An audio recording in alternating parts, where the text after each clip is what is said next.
we're live. Howdy everyone, welcome to VOD. It's not telling me views, so I don't know if there's anyone in the chat right now. If you're there, welcome. Today we're going to be doing another hot talk, and we're going to be talking about a few things. Why I don't like Rhaenyra in House of the Dragon. I'm also going to be talking about something not actually important in any way, shape, or form, but something that's just bothering me because I saw a bunch of videos from earlier today. And yeah, I'm just going to get something else out of the way. Just some people follow me on Twitter. And you notice my account was suspended. Don't get too mad at Twitter. It's mostly on me. I was having a little bit of a a little bit of a banter with a friend of mine, Rob, the Greenblade, that guy. And so there's like this one of those like birth month chart things going around, the month of your birth is the likely you get. Well, because my birthday is in May, I got Zoro, who's a guy. And I made a quick tweet that was like, yo, I'm not gay, why'd I get Zoro? And I responded with, well, you're not gay yet. I responded with, I'm gonna kill you. So I responded with a gift, and Twitter supplied a countdown to that. You know, the thing that with all context is clearly just banter. Usual. He responded with a funny gift. Well, it's not, I'm congratulating with my review or whatever that the Twitter gods graced me with a person reviewing my tweet because frankly, I shouldn't lose my account. I have said some way more worse stuff on that damn account. I should not be losing it over bantering with fucking Rav. And Rav, if you're seeing this, I'm still a little miffed at you, buddy. I'm still a little bit miffed at you. Okay, like this is all your fault. I'm blaming you. It's all you. Anyway, back to the topics. So, starting off with number one, why I do not personally care for Rhaenyra from not Game of Thrones, from House of the Dragon. Huh. Why don't I like this? Why don't I like this woman? Why don't I like this character? Well, because she is a child. In all intents and purposes, she is a child. She never grew up. What do I mean by that? Well, for those of you who have not seen House of the Dragon, spoilers, a warning, spoiler warning, spoiler warning, spoiler warning, spoiler warning, spoiler warning, spoiler warning. Okay, you have been warned of spoilers. Rhaenyra in House of the Dragon. Well, House of the Dragon is a show that follows the Targaryens in their first proper major sort of kind of civil war, wherein Rhaenyra, the elder child who happens to be a daughter, fights for her claim to the Iron Throne against her younger brother Aegon, who is the elder male child. And Rhaenyra in question is an immature child. Throughout the entire show, she is an immature, petulant, stuck-up, narcissistic, spoiled brat. The entire show. The entire damn show. It starts off with the whole, well, just because I'm a girl doesn't mean I shouldn't be in the succession, shouldn't mean I shouldn't be queen. Okay, why? Okay, aside from equality, which in a world like Westeros, equality doesn't exist at all. It's not a thing. Like, that's not a factor. So, without the argument of equality, why shouldn't you be excluded from, why should tradition change for you? And if your argument is, well, being born a girl, it shouldn't be unfair for me to be removed from the opportunity to be queen, wouldn't then you also argue for the peasants to be uplifted? Wouldn't you argue for the lower lords to have more power? Because the position of their birth should not determine whether or not they wield power or not, Rhaenyra. Oh, no. You don't care about the peasants, actually? You just care about yourself? Go fuck yourself. And then even when Viserys is backing her claim, and giving her multiple opportunities to reinforce it, like, oh, well, you don't want to marry this guy I picked? Fine. You can pick your marriage suitor. You can pick who you get to marry. She spends years just insulting people, just insulting lords and starting fights, and ultimately, she paints herself as a petulant child because she doesn't disarm, like the one scene that we get where she's with Lord Blackwood. I think it was a Blackwood. I think it was like Lord Blackwood, and he was older than her father. And she's like, so hold on, you remember when my grandmother was young, and yet you want to marry me? You're too old for my mother. You're definitely too old for me. And That's basically how she says it. She says it very insultingly, very petulantly. She could have handled it a lot more diplomatically. Like, good sir, I understand your interest in me as a suitor or as your wife. However, to secure my claim, I must possess children, and due to your age, I can you I cannot be guaranteed that you would be able to provide me with children due to your advanced age. And politely and cordially deflect it, but instead she goes for the girl boss pwn get roasted angle. And yeah, it's a cool scene, but it paints her as a child because she can't see the bigger picture. Now, if she needs the Blackwoods to help her in a war, to secure her claim, and she sends a raven to the Blackwoods. Oh well, McQueen. I know you need our help, but there's this boar attack. Yeah, there's this boar that has been bothering us recently, and we need to we need to deal with this boar that's been plaguing the Blackwoods. And I'm so sorry, but we can't commit anyone to help you because we need to deal with this boar. Totally not because you insulted us. Definitely not that. That's not the reason at all. Repeat this with multiple lords over the course of multiple years, and you will see why Rhaenyra fucked up. And then when Viserys drops the hammer, pulls out the cane and the pimp slap, and informs her that you will marry Laenor Valerian, and she is given a very, very, very good deal, wherein her children her first child will be Targaryen, meaning she continues the Targaryen lineage, and she is being married to one of two of the to the second or third, if you want to give the Hightowers more credit, the second most powerful family in Westeros. All she needs to do, all she needs to do is have two mixed race kids. That's all she needs to have two mixed race kids. She needs to have an heir for the throne that looks black and an heir for the Valerians that look black. That's it. That's all she needs. And then she can fuck as many other guys as she wants. But no, no, she just fucks strong. She just fucks her strong. Excessively, brutally. Doesn't even like pause. Doesn't even try to hide it. Like all she needs to do, right? Like I get it. Laenor's homosexual. Laenor's gay. All she needs to do to avoid that problem is just be in the room as Laenor is getting rear-ended by his squire. Wait for Laenor to be capable of providing the genetic material she requires. Acquire genetic material. Insert genetic material. Wait until pregnancy is confirmed. Engage in as much sexual intercourse as she wants with Sir Strong or Sir Cole or Daemon or the other 30 guys. And then when the child comes out, repeat twice. Then she can fuck whoever she wants. Then she can pump out as many strongs. Then she can make the 8. As long as her secession is secured, her claim is safe. Viserys is backing her. She has 2 children born within wedlock that are clearly born within wedlock, above suspicion, that are going to be inheriting what they're supposed to inherit. But she doesn't even do that. And then when the obvious is pointed out, oh, those children that do not look anything like their father may be bastards because they look like that guy that you're always around, she denies it.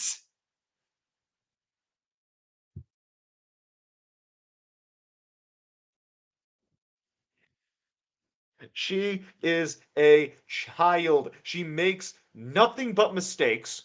Like, literally nothing she does.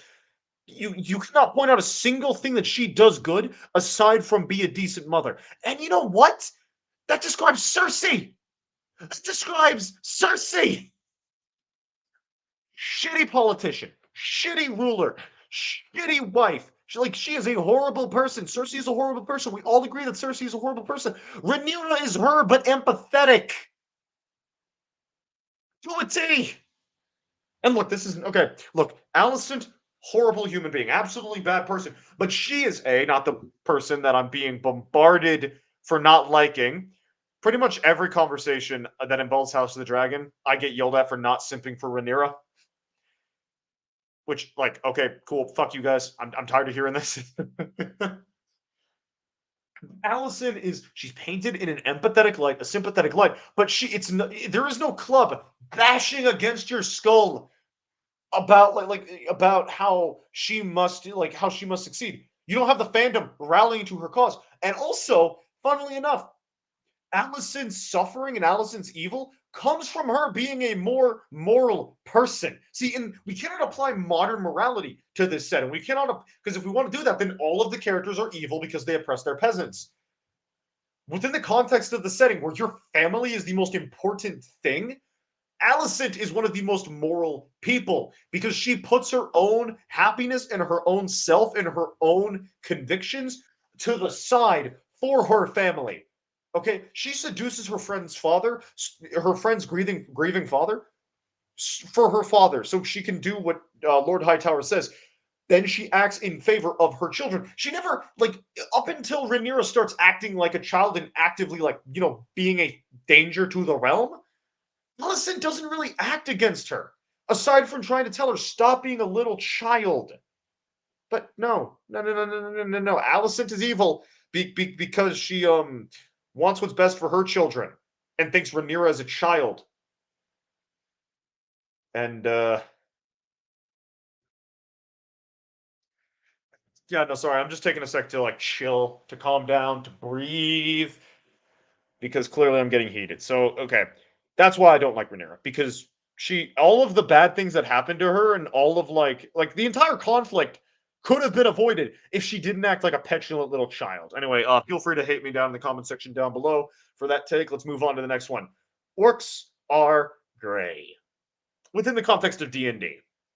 Let me explain. So recently, a few videos, Grungeon, Delver, something like that, and Pointy Hat were in my recommended feed. And yeah, not so much Grungeon, but definitely Pointy Hat. And this is an opinion that I've heard a lot. Okay, so let me take a step back. Actually, Pointy Hat is a YouTuber whose whole brand is basically pointing out things in D&D that are either uncreative or not very well thought out, or something he personally dislikes.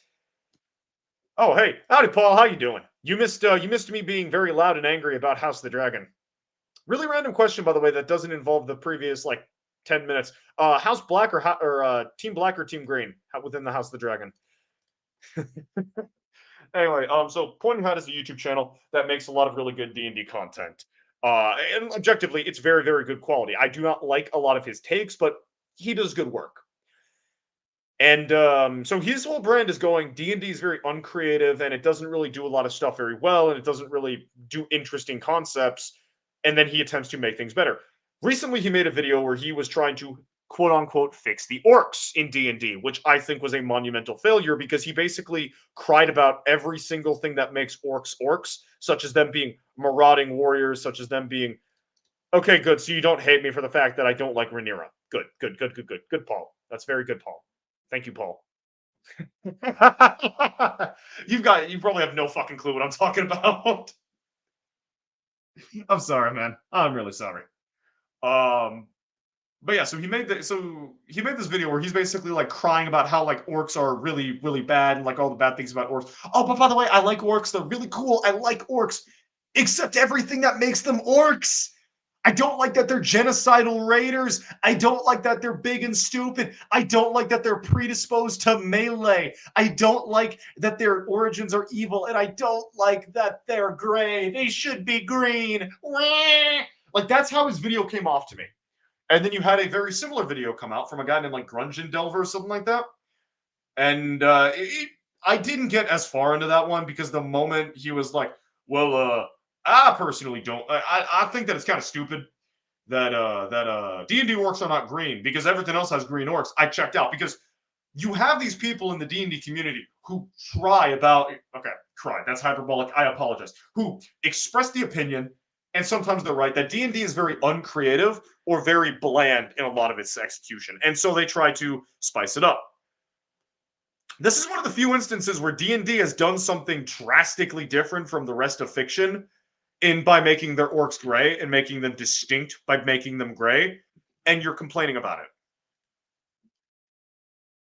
Oh, see, that's old news. Paul, that happens consistently, and that's old news. And by the way, Pointy Hat is one of those kinds of people. He didn't apply that to the orcs, but in his hag video, I want to say, he was like, "Well, you shouldn't have inherently evil races in D&D because those are representative of real cultures." And I'm like, "Sir, your video is about evil old ladies that lure children into the woods. What fucking race could that be ascribed to?" Okay, hold on. Okay, let's have a mental exercise, Paul. Evil people from a magical forest place that like eating children or converting them into vile, disgusting monsters with long fingernails that turn into talons and do black magic. Tell me, what racial group does that make you think of? It shouldn't make you think of any racial group at all. So why the hell do these YouTubers and Twitter users look at stuff like that and go, "Ah, yes, that's a Palestinian." There goes the channel. My Twitter got deleted, and now my YouTube's gonna get deleted.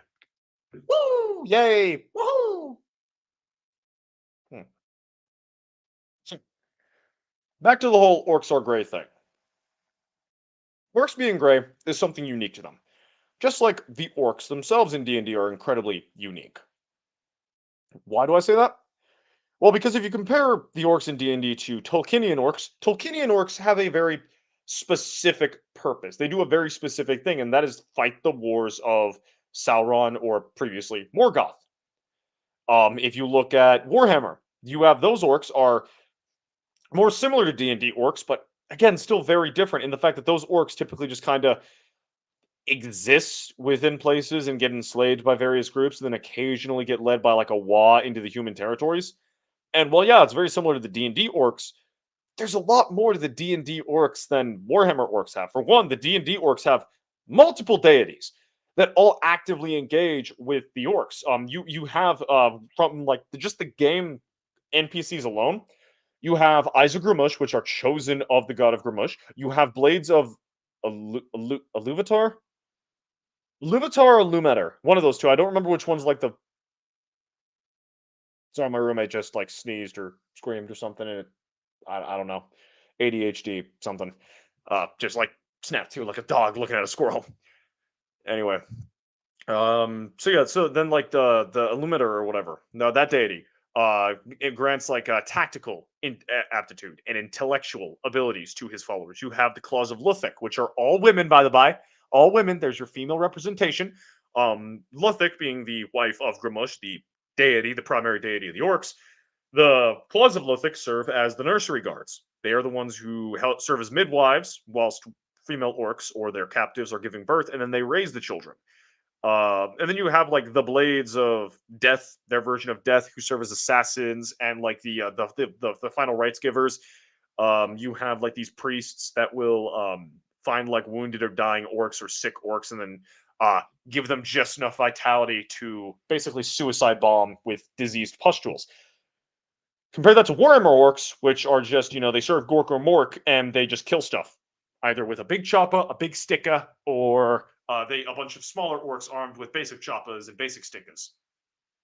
Like, that is the, like, main... So, D&D orcs are already very distinct, and the fact that there's an orc pantheon opens it up to have, more kinds of orcish deities. Like, that pantheon you have there is just the basic ones. If you want, and following these different gods actively change how these orcs function from the beginning. A Blade of Iluvatar, for instance, is going to be smarter than your average orc. That's a major change. The Claws of Luthic have extended talons. The blades of what, or the daggers or fangs or whatever, like the death guys, are stealthier and kind of sociopathic. So a way to be creative with the orcs is you just introduce more orcish deities. Like if you have a tribe of orcs that live in a swamp, they would worship a god of amphibious warfare, and the chosen members of that would change to suit the nature of the god of amphibious warfare, or servants of the desert, the god of desert power, wherein they become like really good at surviving in the desert, and they get to call worms or something if you want to rip off Dune, something like that. That's a way you could introduce other kinds of orcs, and you could even make them different colors. Like if you have a tribe living in a forest, a blessing from the god of the orcish god of hunting has blessed this tribe and this population of orcs to be green to blend in with the forest. Okay, you don't need to completely remove the fact that they're gray. You can, okay, I want green orcs. Well, why are these orcs green when D&D orcs are gray? Well, Gods exist. Make a new god. Include it within the pantheon. How do they fit into the pantheon? Where did they come from? Where did they go? That opens up more creativity than just going, well, I don't like that they're gray, so I'm making them green. Same thing with the whole, well, I don't like that orcs are just violent, despoiling bastards.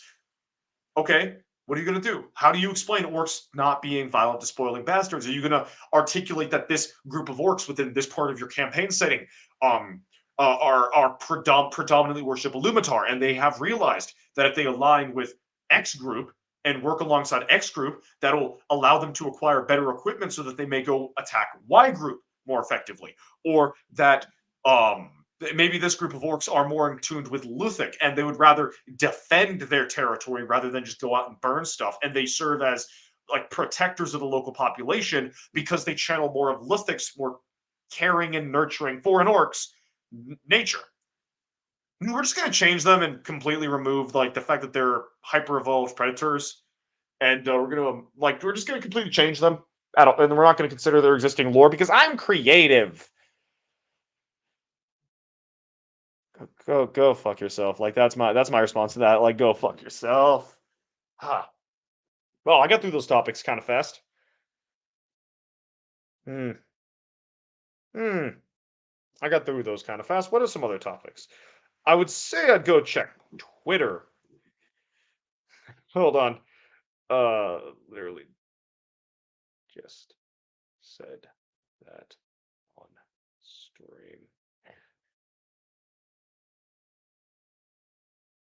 Yeah, no, sorry. I tweeted this out in the Discord server, and that sparked a little bit of conversation about gray versus green. And then someone posted some AR generated stuff like gray orcs for the mountains, green orcs for the forests. You know what I just fucking said? Marzana, if you're seeing this, thank you for stealing my ideas. You human being. You categorically, fundamentally indescribable person. You are a person. Ergo, you are a human. Ergo, oh, look at that. She responded. uh, uh, yeah. Now let's check my. While I think up a topic, let me just. I'm gonna check and see if Twitter is being Twitter still. Twitter, are you Twitter? You're still Twitter. Fucking Twitter. Fucking Twitter.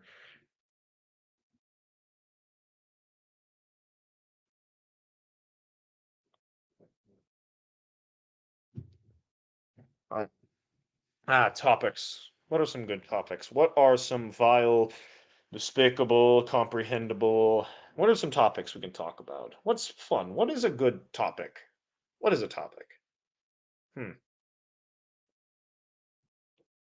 What is a good topic? Again, I wish I didn't. Like, I wish my Twitter hadn't been taken out because I could just like scroll through Twitter and look for a topic. And chat's kind of dead right now, so it's not like I can really hmm, I can't really talk to chat. Ah,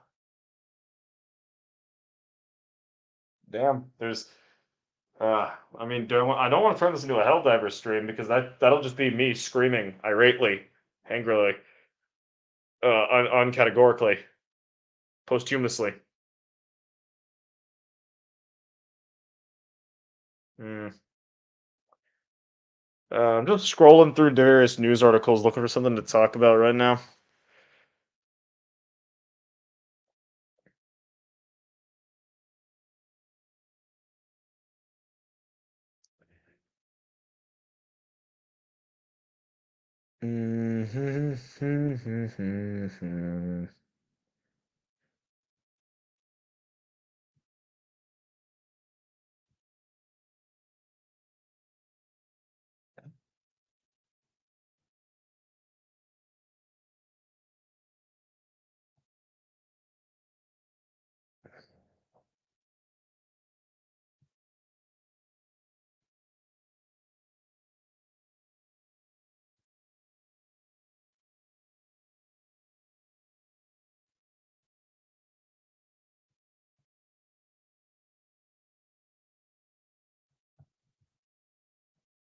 Oh, I'm not seeing anything. I thought I was gonna get a lot more meat out of those two topics. I'm gonna be completely honest right now. Now I feel childish and silly and dumb. Apparently,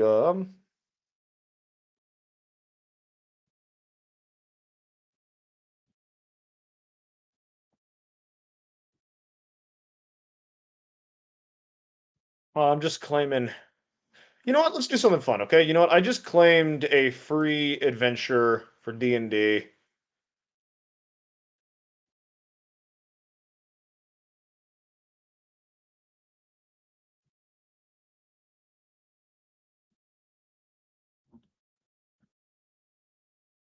Um, I just claimed like this new thing for D&D. Let's take a look at it because I've got nothing. Where was it? It was Descent into something. No, it was an adventure. It was I just got it. It was like Descent into thing. Descent into thing. Here we go. Descent into the lost caverns of impronounceable. Okay, here we go. Deep in the Yatzil. Hold on, is this streaming right? No, it's not streaming right. Now it's streaming right.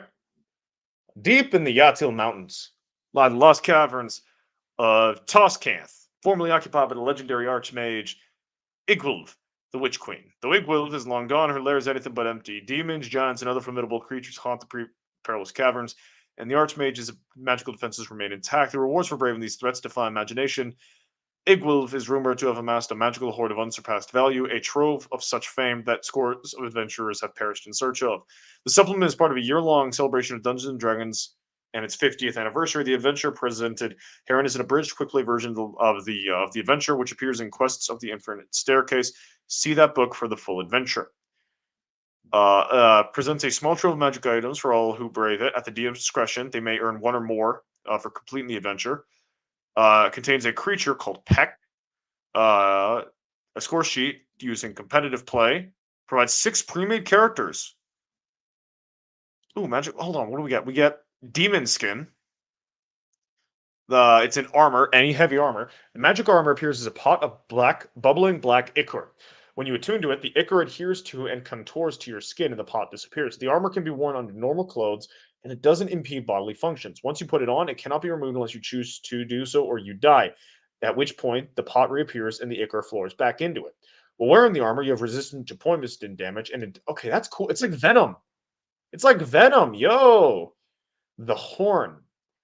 You can use an action to blow this horn to cast one of the following spells. Those are good spells. Okay, it can only be used once. That's fine. Potion of Polychromy. Take a rainbow hue. Okay.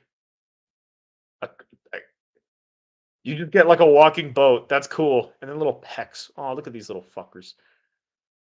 Diggers from the elemental plane of Earth. They have a knack for finding weak spots in buildings, objects, and raw materials. They are amazing excavators. Well, there's a whip. There's a way. Wait, whoa, hold on. Well, wait, they have. Oh, this is cool. Like little, little, like a group of them make it spell. Oh, I'm going to use these. Wait, hold on. What? It's a wait. Whoa! You're small and you're a CR Thor.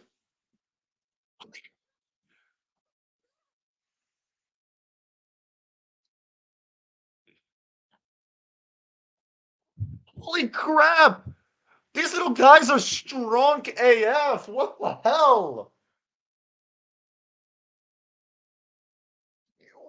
Whoa. Holy, these little fluffers are strong. What the fluff?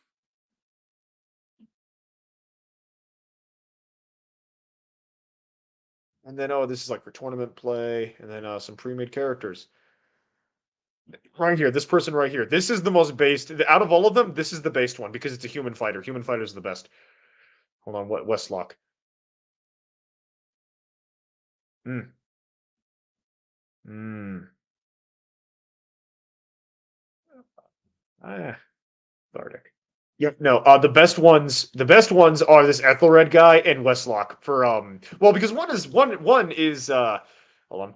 One is deserving of some Lebensraum, and the other is a Tiefling.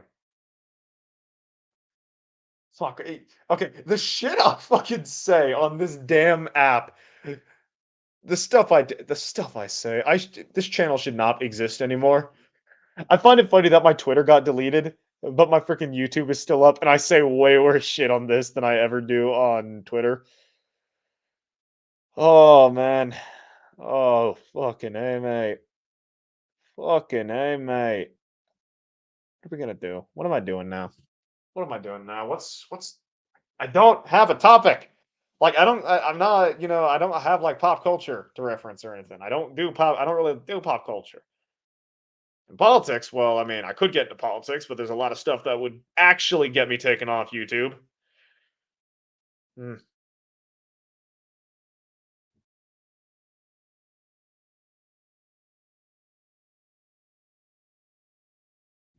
This is interesting actually. Why Disney's Anastasia faced backlash in Russia? It's from CBR, and I'm pretty sure they're freaking hacks, but I mean, we might as well look at this.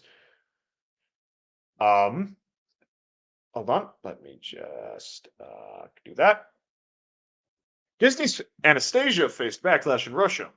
Anastasia's fantastical retelling of history received backlash for distorting the tragic fate of the real-life Grand Duchess. Despite criticism from the Russian Orthodox, that's an alarm for food. I'll finish this and then I'll go turn off my oven. Despite criticism from Russian Orthodox Christians and historians, Anastasia's positive message resonated with many viewers globally. The film's financial success and lasting popularity demonstrate its ability to captivate an audience with its stunning animation and narrative. Although the film has been popular for years, Anastasia, originally a 20th Century Fox production before Disney's acquisition, has also received backlash because of the controversial connection to the former Grand Duchess of Russia, Anastasia Nikolaevna. For a variety of reasons, Anastasia made several changes for the real-world history of its title character, namely keeping her alive and setting her forth on a fantastical journey. Many people have taken the film to task for its audience. However, much like the folk stories of the past, which often offered a moral message while warping the historical significance of their settings, Anastasia's story tries to reinterpret how things played out to offer a spark of hope in the face of tragedy. While Anastasia's director Don Bluth was certainly tempting fate by choosing this particular subject as the backdrop for an animated musical, it's gamble that ultimately paid off for him and his studio. Still, backlash was bound to be doled out to Anastasia, and as expected, the most intense response came from within the country it's set in, Russia.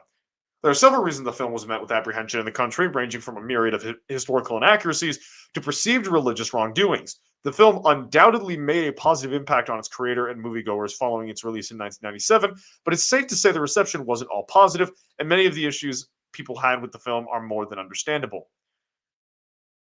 Historians believe Anastasia creates a misleading perception, and then this is just okay. In the same vein as many fairy tales, takes a morbid situation and changes the events to deliver an overall positive message. The film tells the story of a genuine familial bond through its titular main character, search for her lost family, and an admittedly far-fetched plot which features a con man trying to capitalize on a grandmother's search. Anastasia adds a more hopeful element to an utterly tragic story. In reality, Anastasia Nikolaevna was brutally murdered during the political upheaval of Russia's Bolshevik Revolution. By the way, remember, communists are good. They never hurt people like children.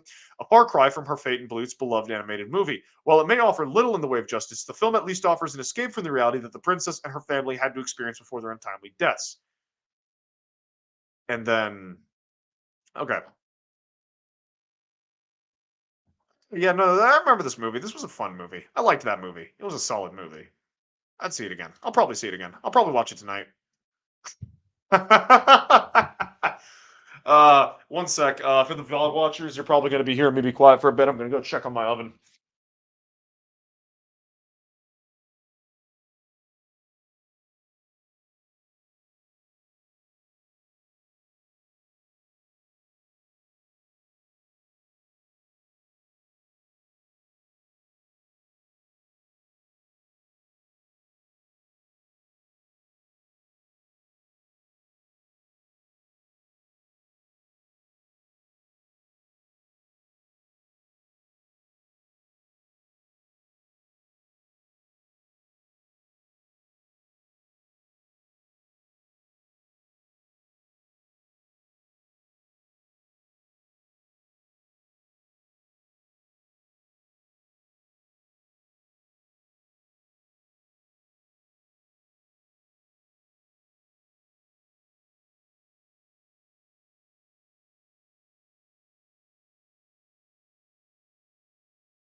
Yeah, no, decided I probably should turn the camera on because fun.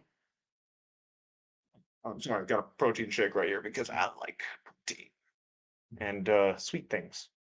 Sweet things. Yeah, I don't really have. I mean, I've been complaining about not having topics for a while. Let's see. Are there any other good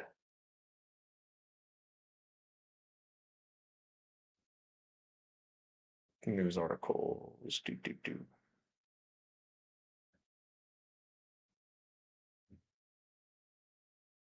Hmm.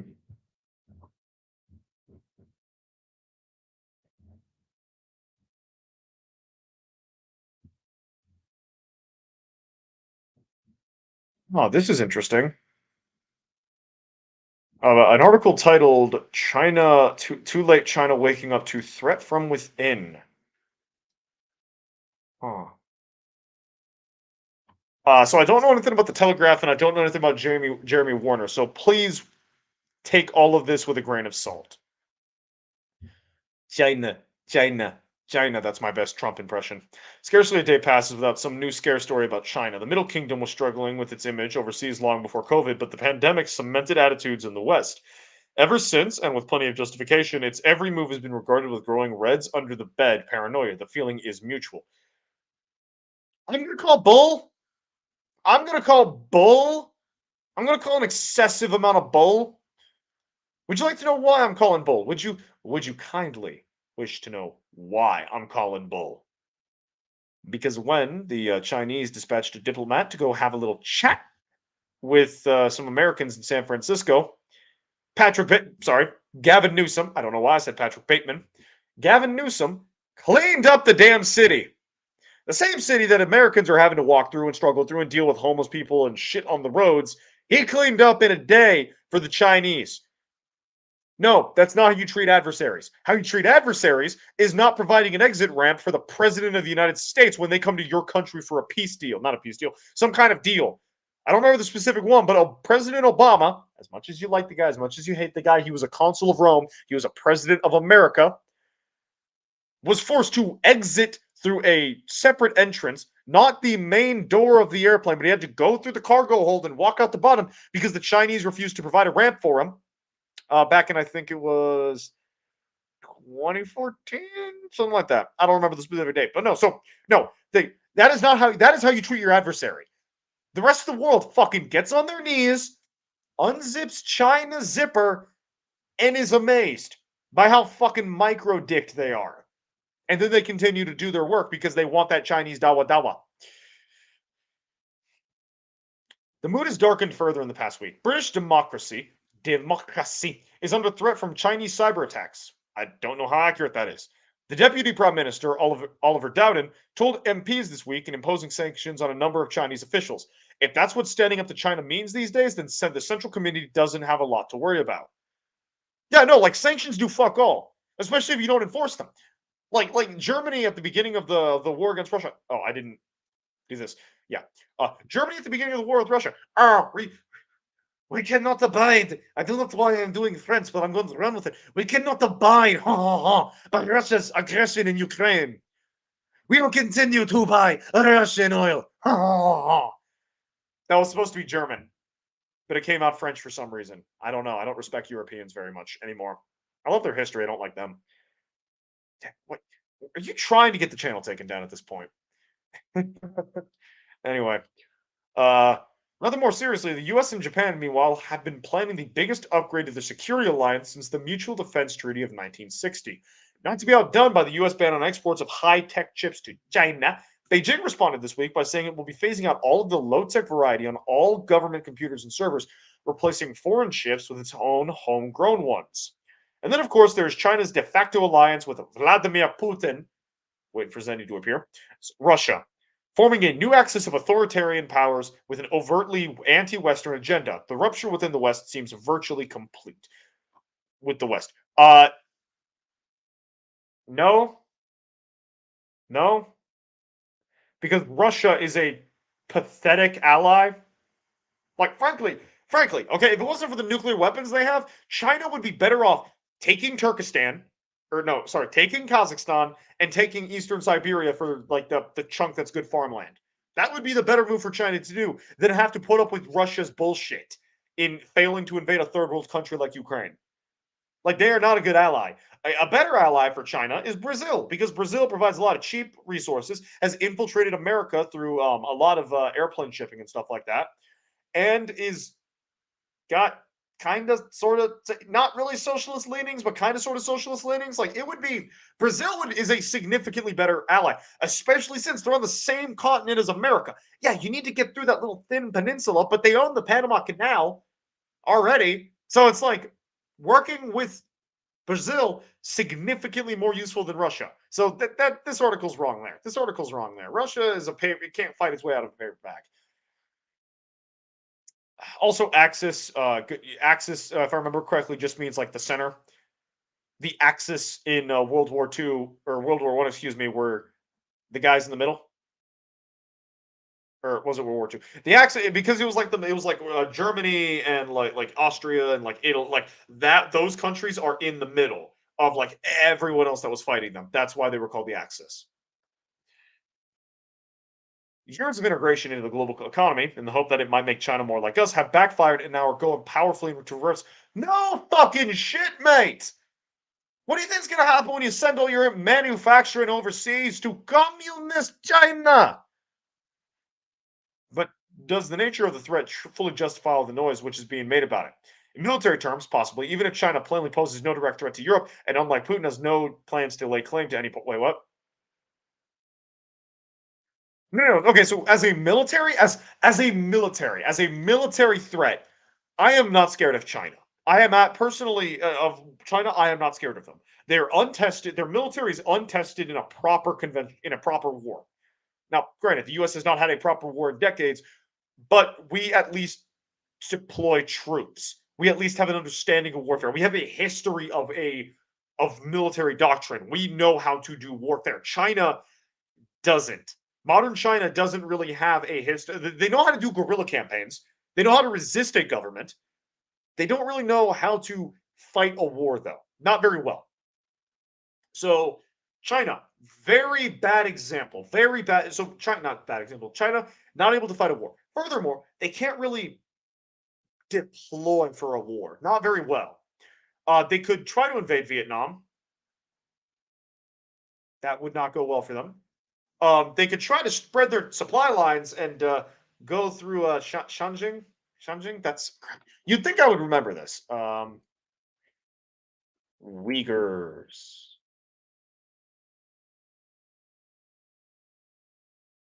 Xinjiang province. You would have to move an army through Xinjiang province if you want to go pick a fight with, say, Kazakhstan. A good idea because you'd be moving all your supply lines through a very dangerous and uppity region, of which putting troops into may ignite more problems than solve. I would love to see them try and cross the Himalayas to pick a fight with Pakistan or India. I would love to see them try to do a winter war against Russia. It would tickle me pink to see them try to cross the DMZ. It would tickle me pink. And then pretty much everyone else they share a border with are their allies, like deeply allies. So China is not really, and do not try to go by sea. Like, do not go by sea at all. China, do not touch the water. Do not look at the water. Do not vaguely glance in the direction of the water. Yeah, like you have a numerically superior navy. What is the tonnage on that navy, and what do the guns on that navy look like? Compare that to the United States Navy. Furthermore, which has a history of dominating the oceans and actually, engaging in maritime conflict, and which one just kind of loses to Vietnamese fishing boats? Yeah. Yeah, no, don't go near the water. The water's ours. The water belongs to America. International waters just means American, but not Coast Guard. But China is a threat, just not a military threat in the context of using, guns, boots, and bullets, or bullets, boots, and beans. Rather, they are a threat, a military threat, in their ability to affect foreign economies as well as eliminate cyber hardware and stuff like that. China could basically, what a war with China would look like is some form of declaration of war. 30 minutes later, are American predominantly, but also some European countries. But predominantly American in energy gets taken out. TikTok triggers violent riots, and then various infiltrator groups start doing violent shit throughout America. Oh, also the drug cartels start doing stuff as well. That is war with what a war with China would look like. It would not be a proper war. It would be a scoatel, the squirrels from The Witcher. That's basically it. Would basically be that we would be fighting the scoatel from The Witcher. That's what America would be fighting. Well, also our economy is being taken out, and our modern society, which is reliant on railroads and highways, is ground to a halt. Anyway, let's continue with reading this. It does, however, pose a clear and present danger to Taiwan, where President Xi would plainly like to crush the life out of this vibrant, free enterprise economy in the same way as he has in Hong Kong. His rhetoric is bellicose and hostile, and we must therefore assume he means what he says. In economic terms, however, the China threat is receding fast. Yeah, that is, from what I've seen, accurate. After decades of stellar growth, China's medium to long-term economic prospects are at best mediocre and at worst grimly dispiriting. Yeah, that's true. That's fair. Now gone almost entirely is the idea of China as an unstoppable economic leviathan that will inevitably eclipse the US and Europe. Although already it is obvious that this is not going to be the Chinese century once so widely forecast. Instead, Western commerce is looking increasingly to India as the economic superpower for the future. Nor is this just because of the immediate causes of China's economic slowdown, a woefully unbalanced economy which in recent years has relied on its growth substantially on debt fueled property development. For China is indeed, to use the old cliche, getting old before it gets rich. Demographic factors alone are highly likely to floor President Xi's grandiose ambitions for economic hegemony before they can be realized. The fundamentals of China's predicament, in other words, do not support the narrative of democracy under threat from an insurgent totalitarian rival. There's been a lot in the papers about demographics over the last week, following a new study published in The Lancet on declining fertility rates. At some stage in the next 60 years, the global population will peak and then fast start contracting. No, it won't. I'm going to say it won't because we're importing the third world, which typically have 5 to 6 children on average. So the Western civilizations that are importing all the Turks and the Arabs and the Africans and the Latin Americans, which have the infrastructure to feed them rather comfortably and give them expanded life expectancy, and they are used to abysmal living conditions, and as such, an apartment like mine for 10 people would be fucking amazing for in comparison to some of the living conditions these people have in their own countries. So no. We're not seeing a global slowdown. We're just seeing a global slowdown of the Westerners. When the fucking when the Africans and the Arabs and the Turks and all when all they get the safety and the civilized stuff, it's going to take them a couple of decades to adjust their birth rates accordingly. That's going to be a massive boom of population. That's going to be an explosion. I just realized what I said about including Arabs and Turks. I was implying, how Islam exploded. It was like, it was like a small fringe thing, and then it exploded and took over most of the known world, and maybe even conquered Europe if it wasn't for a guy named Chuck. That's what I was referencing. I wasn't referencing, jihad bombs or anything. What the? Can you try to get the channel taken down, please? Kindly, thank you. Anyway, back to the article before I get this channel deleted, yeeted into the oblivion, into the abyss next to my Twitter. The birth rate is projected to fall below population replacement levels in around three-quarters of countries by 2050, with only a handful of mainly sub-Saharan nations still producing enough babies to ensure expanding populations by 2100. In China, however, it has already started, with the population falling in 2022 for the first time since the Great Famine of 1959 and 61. This wasn't just a one-off blip. Last year's deaths continued to be significantly outnumbering births. There may be a slight pause in the decline this year. Some couples may have delayed their plans for children in anticipation of the Year of the Dragon, synonymous in Chinese mythology with good fortune. Any relief will only be temporary. According to the projections by the Shanghai Academy of Social Sciences, which is currently forecast the onset of Chinese population decline, it'll essentially be all downhill from here on in, with the population more than halving between now and the turn of the century. This is a huge fall with far-reaching implications for economic development and China's superpower ambitions. What's more, there's almost nothing the Chinese leadership can do about it beyond imprisoning China's fast declining cohort of women of childbearing age and forcing them to breed. I would not put it past them, honestly. I mean, they are totalitarian. I would not put it past them. I really wouldn't. I really wouldn't.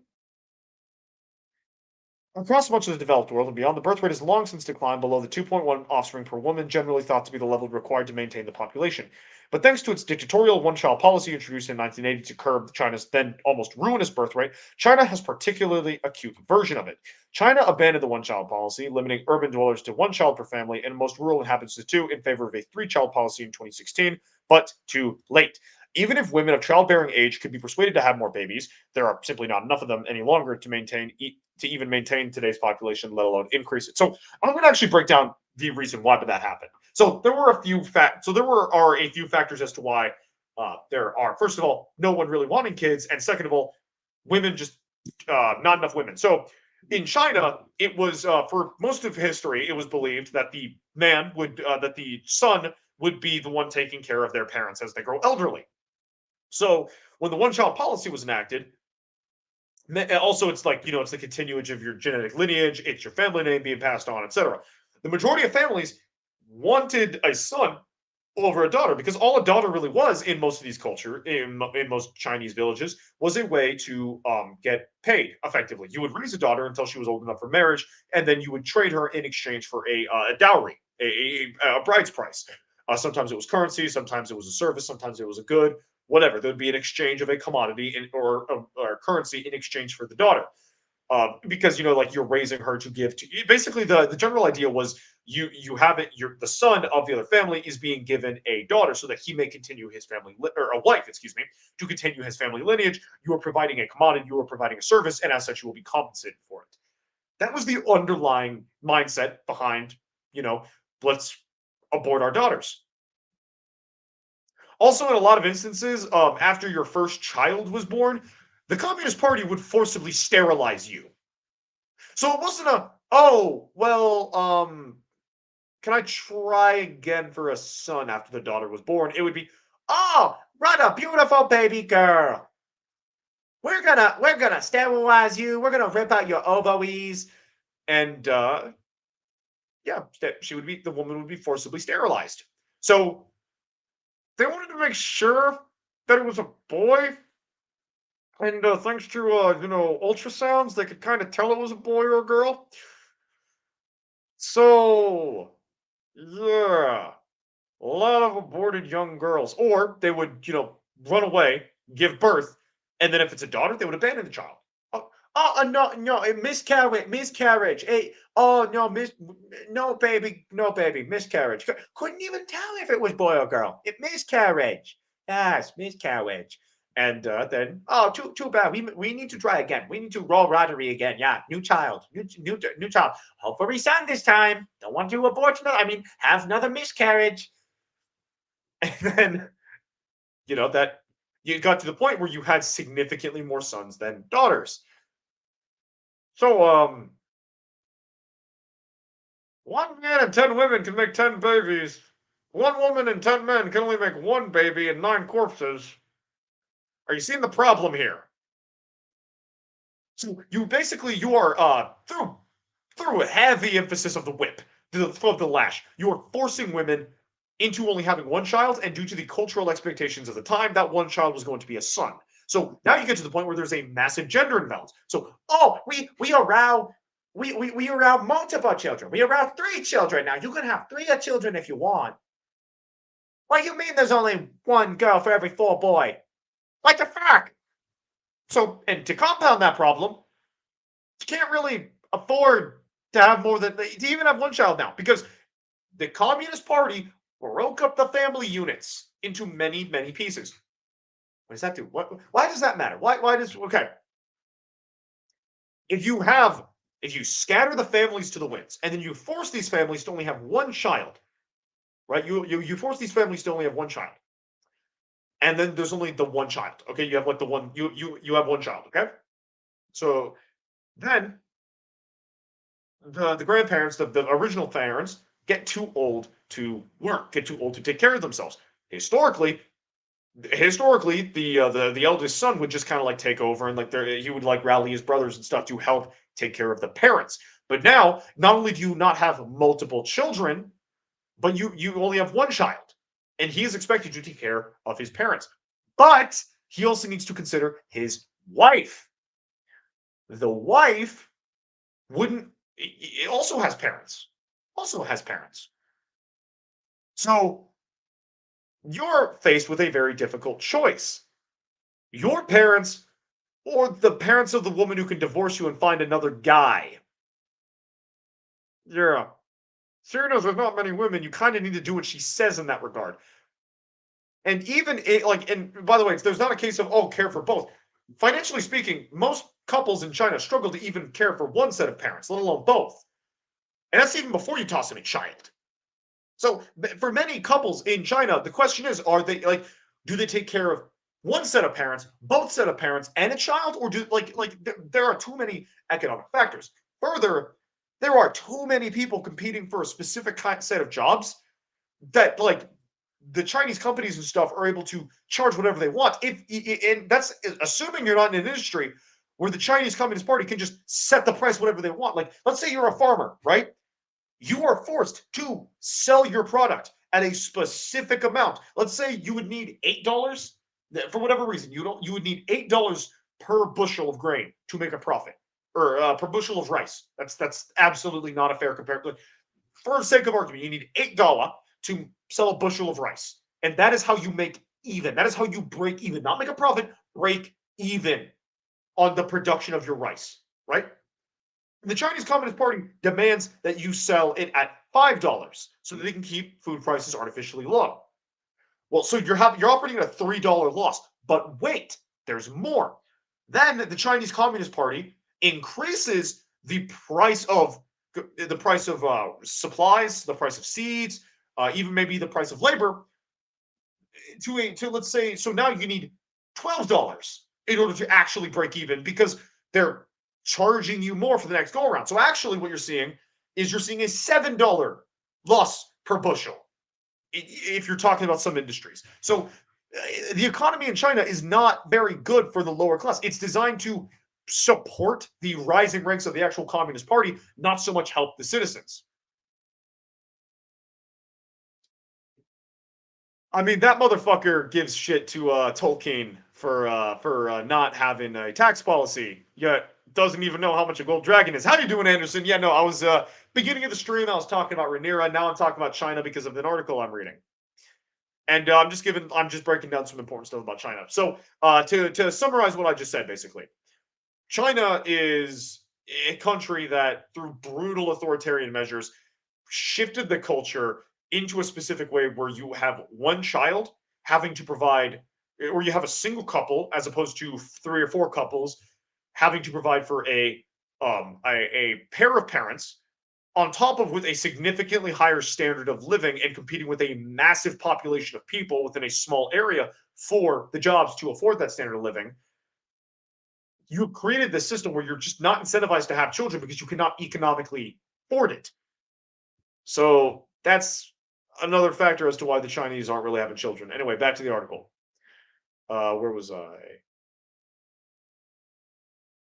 Here we go. Yeah, they would not maintain the population. So there's like no reason. Also, keep in mind, most women also try to have careers. So the women are also competing, devaluing the wages, and they're also like, if they take 9 months out of the year to have their child, then they're going to just get replaced by someone else. So they're really heavily incentivized to not have children at all. Weird. The one child policy may have perversely further accentuated. I basically just explained this. In any case, China finds itself in a classically caught in a low fertility trap, the point of no return, where precipitous populations decline becomes inevitable. The implications are as startling as the statistics themselves. The Shanghai Academy of Social Sciences forecasts that the working age population will fall to 210 million by 2100. See, that's wrong. That's wrong. That's wrong. I did my own research on this. I did my own research with the public with what China has told the West.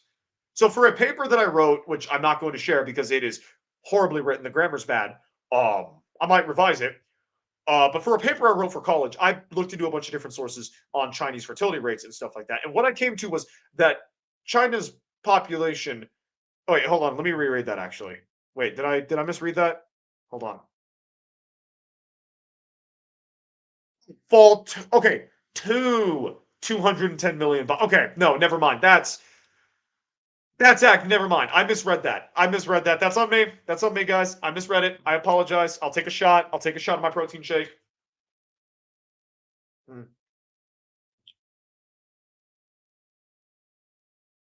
One thought. Chicken broth protein shake.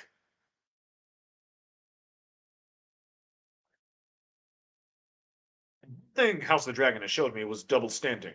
So reactors were just angry with Alicent, while Rhaenyra was doing a ton of shit. Although by her actions, it's like I said in the comments, don't put Septa to teach her, put fucking Lehman Beesbury to teach her. Maybe not a fucking cupbearer.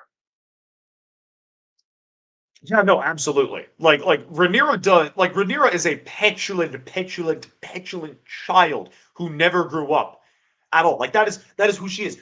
Aegon gets the excuse of actually being a child, being raised by a single mother, and fully expecting to never have the throne or never even wanting the throne.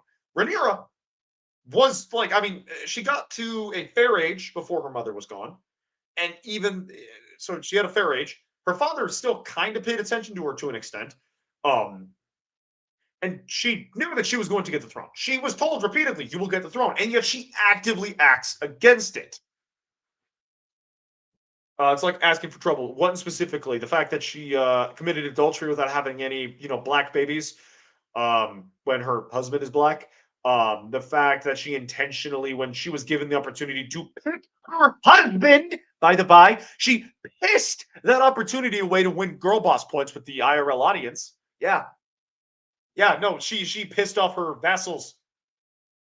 She could have found like a nice, charming, lower noble lord guy whose family wouldn't have had it. Like okay, here's the thing.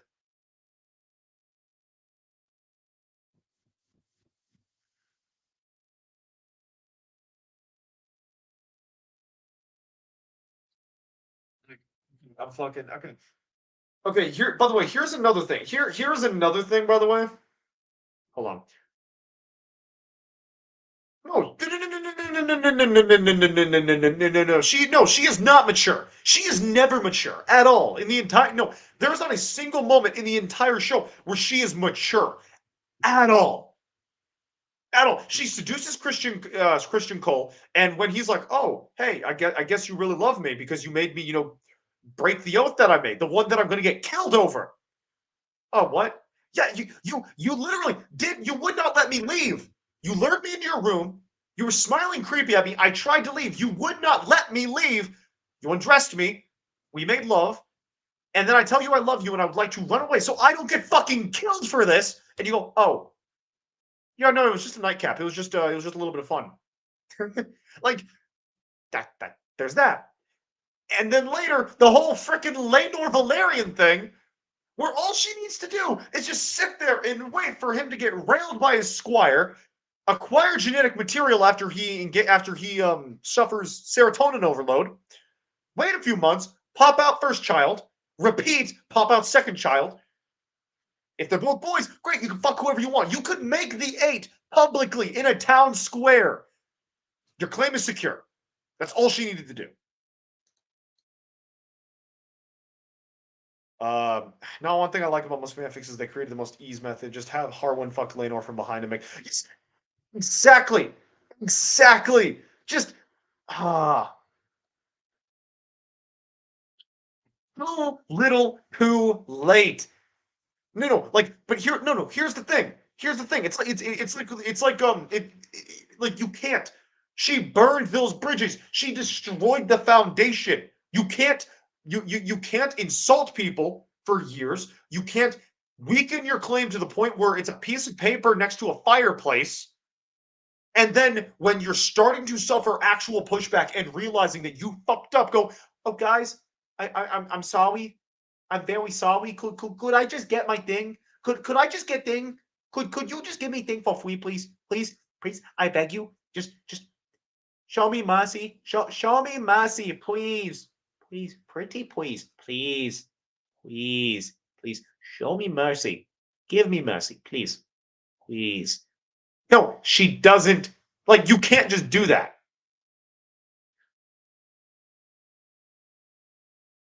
Yeah, no, and like with Alicent, yeah, Alicent is a very good villain. I think Alicent is a good, not a villain. Alicent is a good antagonist. I'm willing to forgive Alicent more than Rhaenyra because she actually makes sacrifices for her family. Rhaenyra sacrifices fuck and all throughout the show. She is an immoral, selfish child who just exists for the moment. Alicent gives up her life for all intents and purposes at the age of like 15, 16 for her family. She gives up her ability to have fun. She gives up her ability to dream about marrying a dashing knight for motherhood, for wifehood to the king. She is forced to sit there and let this old, decrepit, dying man put children into her. Children, well, one of them's a fucking failure. One of them is a serial killer waiting to happen. The third one is touched. Rhaenyra? Maegor was actually based because he at least dismantled the faith that was a threat to the Targaryens. Like Maegor gets a bad rap. If it wasn't for him, the fucking faith would have eventually risen up and killed the Targaryens. Maegor was based. Okay, wait, no, hold on, actually, hold on. No, no. I didn't. No.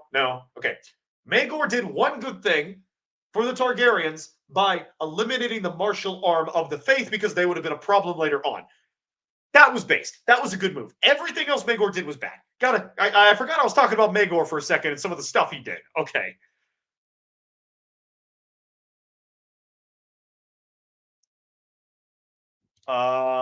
Yeah.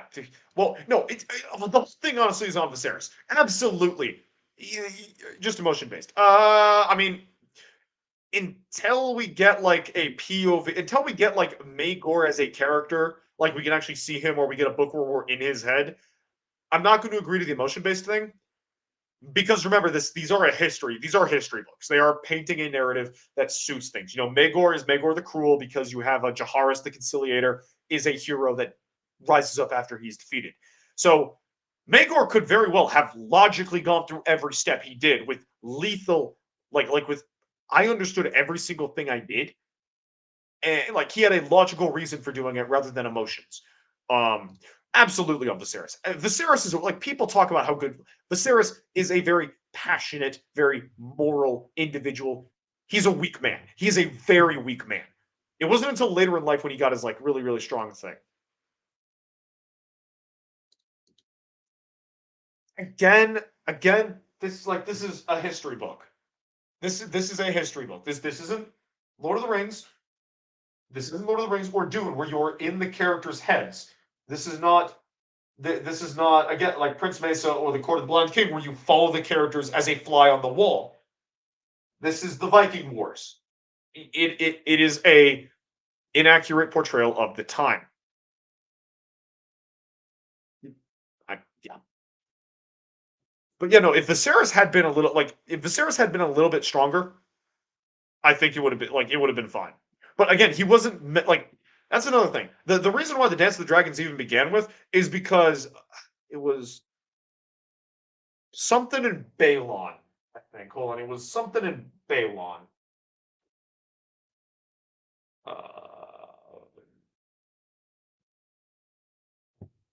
it was something and it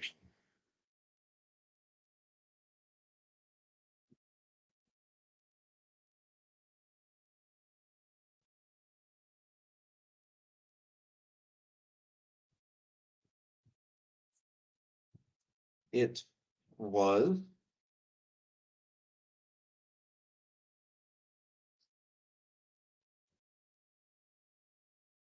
it was I think it was a hold on, no, if I look at if I jump to the very back and I grab at the very back there's like a family tree if I remember correctly. I need to reread. Okay, here we go. Hold on. So it was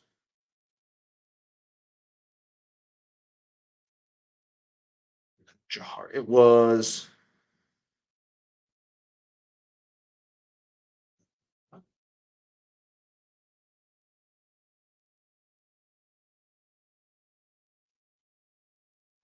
Balon.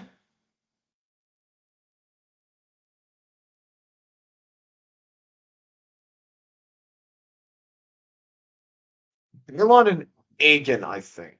Yeah, Balon the Brave, and then there was the older brother.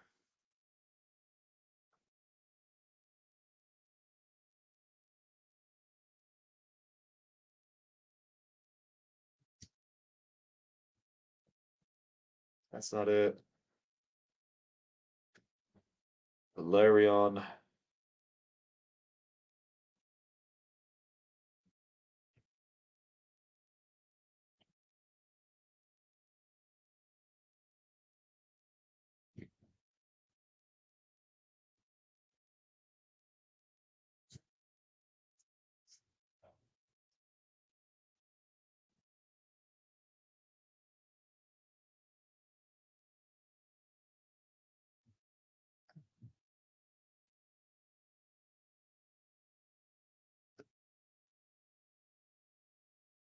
Vagon and Dela. Vagon. I'm sorry that this was a Aemon. Yeah, I think it was Aemon. I'm gonna have to reread this to in order to like make these kinds of streams. But it was like you had the older brother died, and then the younger brother died, and then Vagon didn't was a maester. He didn't want it, and then and so that left Ray. If I remember the family tree right, it was Rhaenys was the last daughter. All the other daughters had fucked off or died, and then you had Viserys was the grandson of Jaharis. So the question came down to what takes precedent. What takes precedent? Was it because Balon was not king. He had not been king. So it could not pass from him. So it came down to what trumps. Is it uh vicinity to the royal or is it male bloodline? Aemon. Aemon. Thank you. Thank you, Anderson. It is Aemon. Aemon is the one. Aemon is who Aemon is the guy. So it could be fuck, what was I even doing with that point? Hold on. Yeah, no, so if it wasn't for the fact that Aemon and Balon died, if they hadn't died, you wouldn't have even had the house. You wouldn't even had the Dance of the Dragons because there would have been like you wouldn't have had this issue.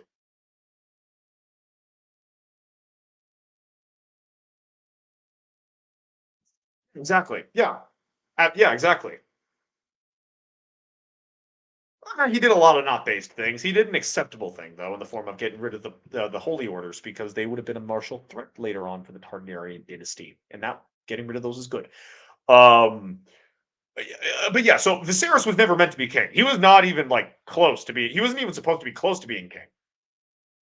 So yeah, he was not supposed to be king. He was given a job he was unprepared for in a time where being a weak king was okay, and so he was a weak king, and he made some bad times. Like the opening of House of the Dragon heavily supports that. Like it's foreshadowing. He allows his city, King's Landing, to fall into ruin, and then Daemon has to fix it with the sword. He has to go in with the sword and solve the problem. Well, see, Viserys checked out. Viserys just stopped caring. Viserys got see again, people like Viserys. I think that very good character, very well acted character. He has his moments, but the issue is Viserys checks out. He steps away from everything except when he feels the moral conviction to stand up. And then when he does that, he just fuels the fire. If he had just he wanted to go, Rhaenyra should be the heir. Okay, take steps to make her a better queen. Educate her. No, I'm just gonna get drunk. Okay, so Rhaenyra is making bad decisions, displaying that she would be a horrible queen, and people seeing that your decision is flawed, are falling back on tradition because they don't know what the fuck to do. And instead of reassuring them or trying to quell their issue, Rhaenyra should be queen because I decree it, because I am king. She literally fucks a random guy, and all of your grandsons by her are bastards. At least they're not born of incest. Any man who calls her a whore will be killed. So you're just gonna deny that she would make a horrible queen because she's driven by emotions? Did I say you said I can't call her a whore? I didn't call her a whore. I said she's a bad queen because she makes horrible decisions. She's a whore. Now I called her a whore.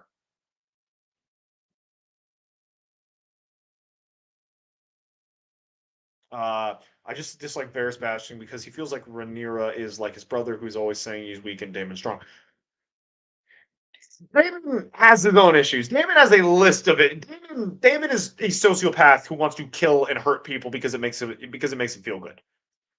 Like fundamentally, if you watch the show from the lens of Damon just wants to hurt people and fight, his actions make a lot of sense. Like he cares about Viserys because Viserys is his brother, but aside from Viserys and his dragon, name a single person that Damon actually cares about. When reactors actually dislike Viserys when he is close to actually trying to calm Rhaenyra down.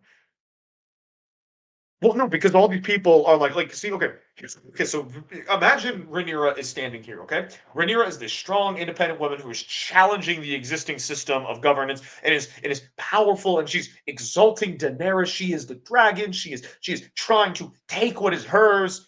Okay, like that is what people are seeing. They're not seeing that she's childish. They're not seeing that she's immature. They're not seeing that she's selfish.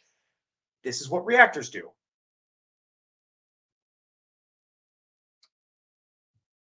This is what they do. Like that is what the reactors do involving Rhaenyra. They suck her fucking dick because they like the image of her. They don't think about the further context of what she is as a character. And again, like I don't hate the character. I don't. Okay, let me rephrase. I think the character is well written. I think the character is well acted. I think that the actress is a very good actress in regards to the character. I do not like the character because I think that the character is bad morally and is incompetent. Same reason I don't like, like freaking Ramsey is a very well written, very well executed, hateable character. It's just people, the showrunners included, seem to be sucking Rhaenyra off so fucking hard. Viserys wants to take care of his daughter, so he arranges marriages, even teachers. Septa and Kingsguard, yet he says when he says a thing, she does another. Yes, exactly. And he never fucking picks up a bottle and bashes her over her head like the alcoholic father should. No, instead, he pleads with her. And so the only time he took a stand, took off the belt, and threatened her was when she was married with Laenor. The whole point of that being to produce viable offspring of Valyrian stock. And you know what she did? She pissed that away. She flipped that away. Okay. She pissed that away because she didn't have mixed race kids at all. Like, if you wanted to, you could have imported a Southlander. You could have imported a fucking Southlander. Not Southlander. That's Warhammer. You could have imported a fucking Summer Isler and made that your fuck buddy for a bit and then go back to Strong. You just needed 2 kids that were mixed race. Just 2. Dos. Leon. Leon Geheize. You just needed Leon Geheize that would Besa. Besa? Wait, is that how you say black? Hold on. Black in Chinese. I think it's Besa. Besa. Not, it's Hesa. Oh, she just needed Leon Gehesa Heights, just two black children, and she didn't even do that. She couldn't even do that, and she still wants to go, I deserve the throne. I am owed the throne because I deserve it. Yet I will take no steps to strengthen my claim or to do anything to secure it. Boo hoo that people stand against me. Boo fucking hoo.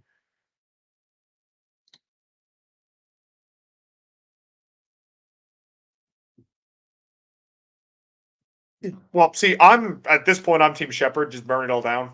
Just kill them all. Like the fucking one-handed shepherd. Like that. That's my team now. Just kill them all. I'm from Buenos Aires, and I say kill them all. Yeah, that's my vote. Anyway, how long is it? Oh, an hour and 30. Feels like a good amount of time. I'm hungry. I would like to eat food, so I'm gonna go eat food. Thank you, Anderson, for being in the chat. Thank you, Paul Hadouken, for being in the chat. Thank you to anyone who was lurking. Thank you to anyone who's watching the VOD. I have been the Shadow of the Hawk. This has been a Hawk Talk. It has been an absolute cluck because I didn't come as prepared as I should have been. The next one should be pretty good.